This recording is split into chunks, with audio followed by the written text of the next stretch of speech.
Namaste friends, I concluded my previous lecture with constructional details of hybrid four-wheel steering system.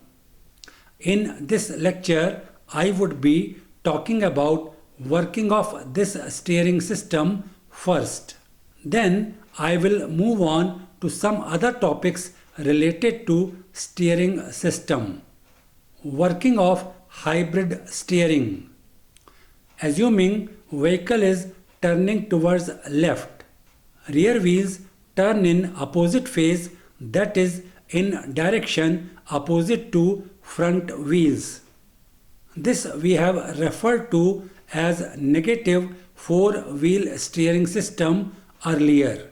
This occurs when vehicle is moving at lower speed, that is at a speed of less than 50 kilometers per hour. At a speed of 50 kilometers per hour, rear wheels are required to move in straight ahead position.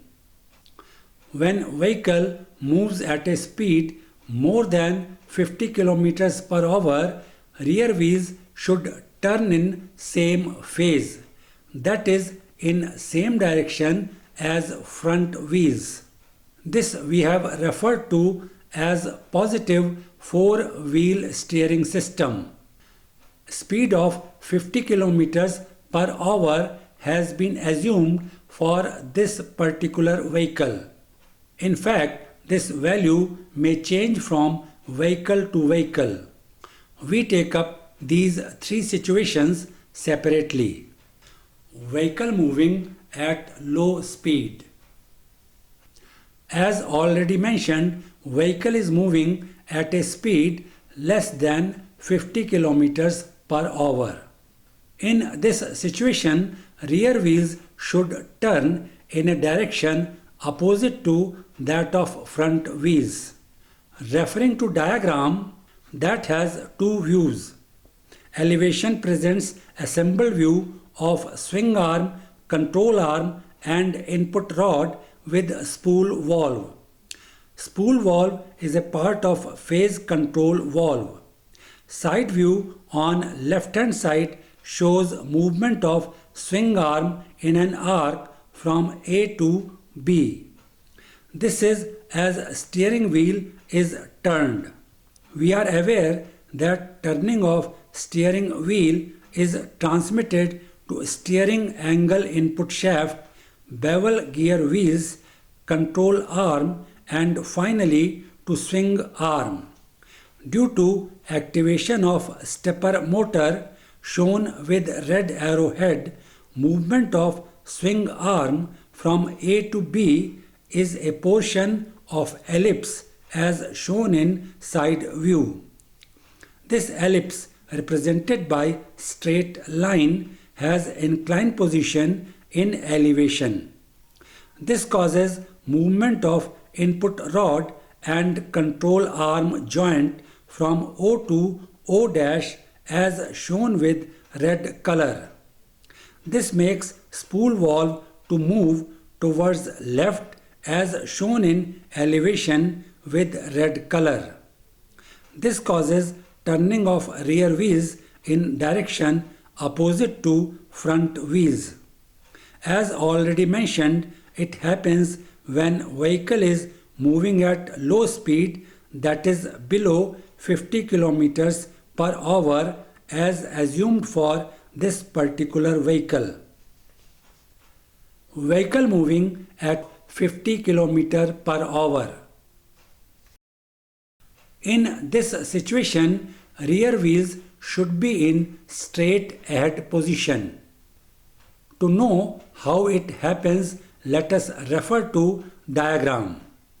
Here everything else is same except that swing arm moves in a circle as shown in side view.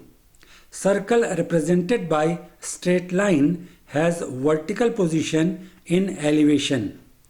This is because stepper motor does not act in this position. Due to this, control arm moves about center O. Spool valve too does not act. there is no movement of input rod in horizontal direction. This makes rear wheels to move in straight ahead position without turning. Vehicle moving at high speed. In this case, vehicle is moving at a speed above 50 kilometers per hour. Again, rear wheels turn but in same direction as front wheels. For this, stepper motor is activated again that causes movement of spool valve towards right. Referring to diagram that presents this situation, turning of swing arm is from A to B, similar to what we have seen in previous situations. Due to stepper motor action, its path changes to elliptical shape as shown in side view. It is represented by inclined line in elevation. Joint of control arm and input rod O shifts towards right and occupies new position O dash.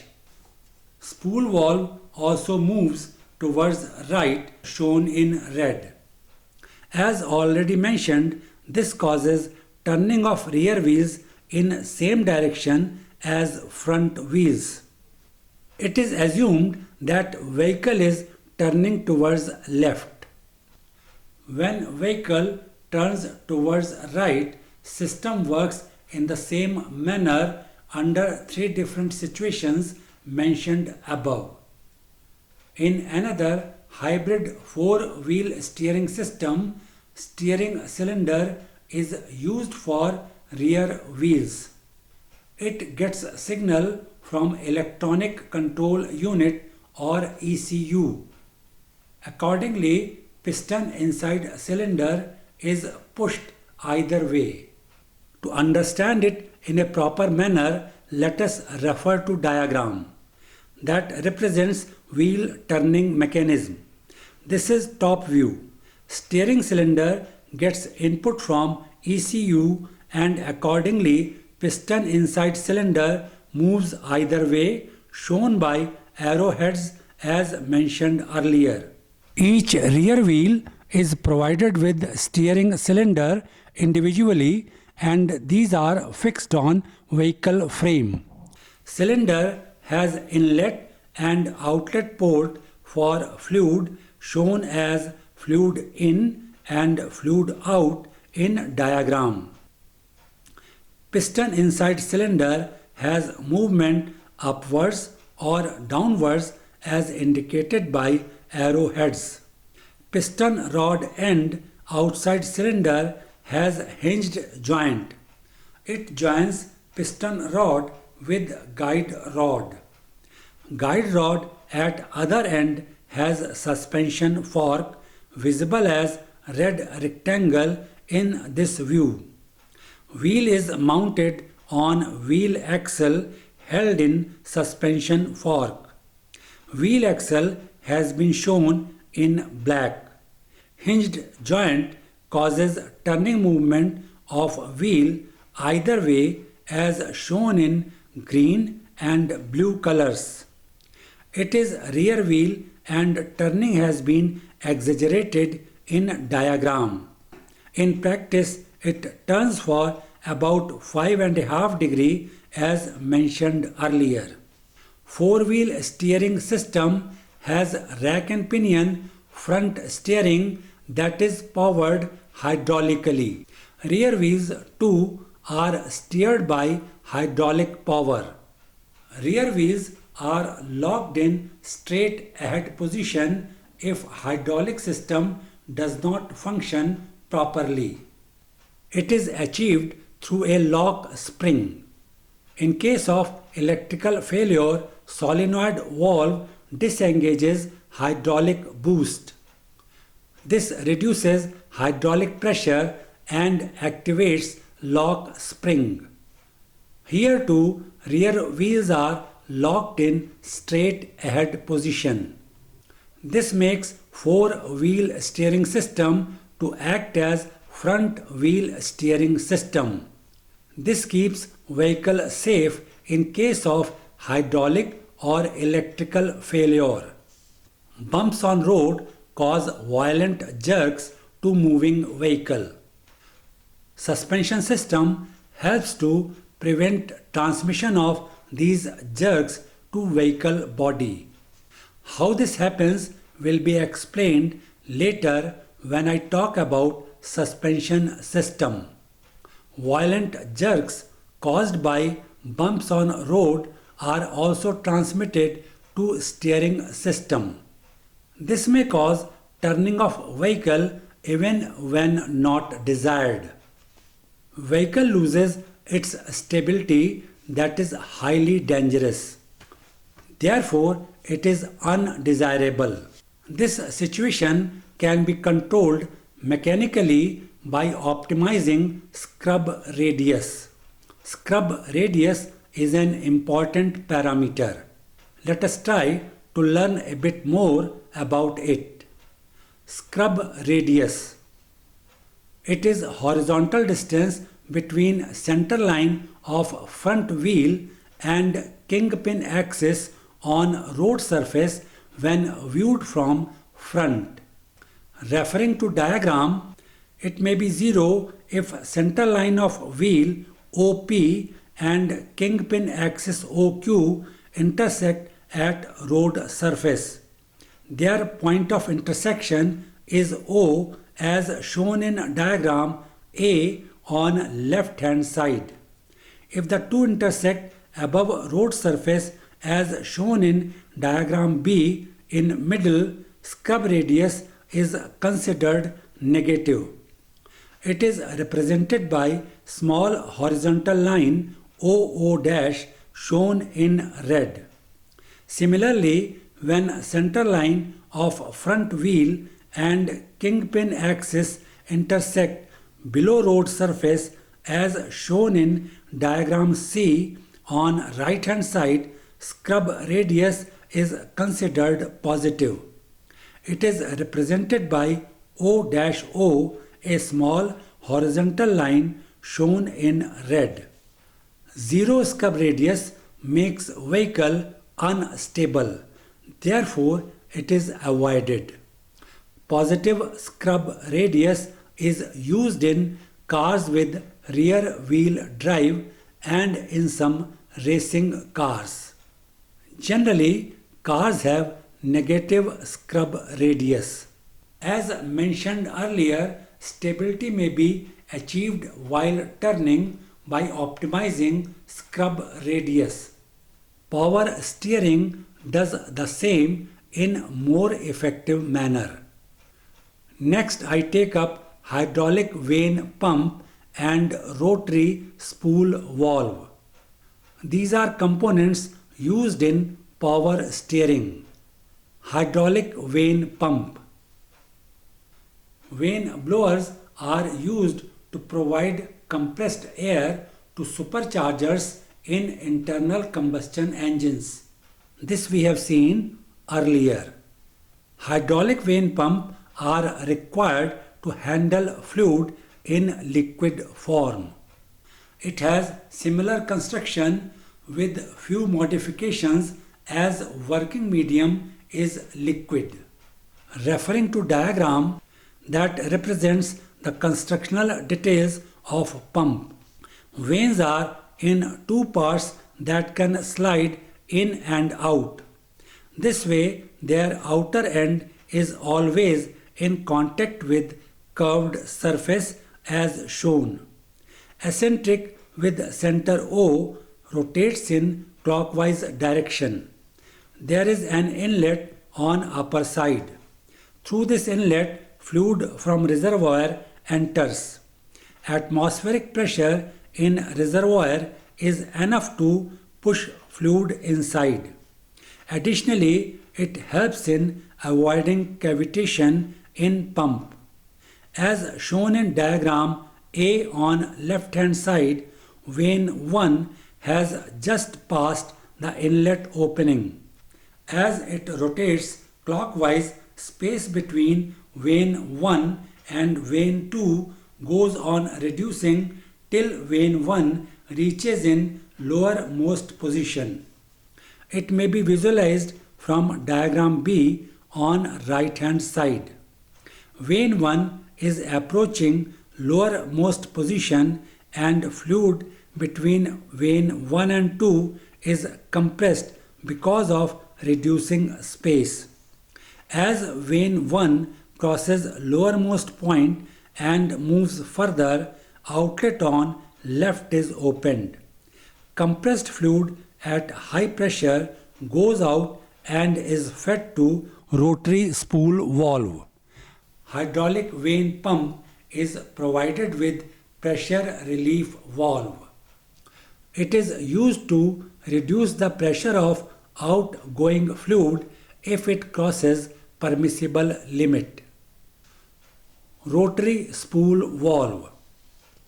Like other spool valves, it supplies fluid to different outlets as required. Here, fluid is supplied to two sides of a piston inside a cylinder.